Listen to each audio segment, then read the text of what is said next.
आप रहने दो, मैं कर लूँगा। आप रहने दो, वो मुझे बताएगा। आप रहने दो, मैं वहाँ जा रहा हूँ। आप रहने दो, हम लिखते हैं। इन जुमलों को गौर से देखो। इन जुमलों में हम बोल रहे हैं आप रहने दो, यानी हर सेंटेंस में आप रहने दो रिपीट हो रहा है। इसके लिए आपको यूज करना होगा इंग्लिश में you let it B. You let it B mean आप रहने दो। आइए कंप्लीट स्ट्रक्चर समझते हैं। You let it B plus sentence. Sentence ये सिचुएशन के हिसाब से चेंज भी हो सकता है। आगे डिटेल से समझाता हूँ मिसालों से। Here are some example for better understanding. आप रहने दो, मैं कर लूंगा।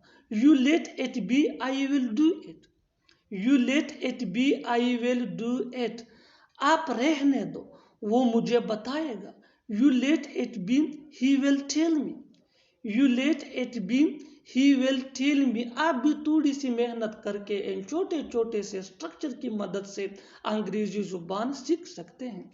आप रहने दो, मैं वहां जा रहा हूँ। You let it be, I am going there. You let it be, I am going there. आप रहने दो, हम लिखते हैं। You let it be, we write. You let it be, we write. और आखिर में ये सेंटेंस आपके लिए कमेंट सेक्शन में इसका जवाब जरूर देना। आप रहने दो, मैं उससे बात करूंगा। आप रहने दो, मैं उससे बात करूंगा। Subscribe to English page for more advance English sentence structure. Thanks मानो।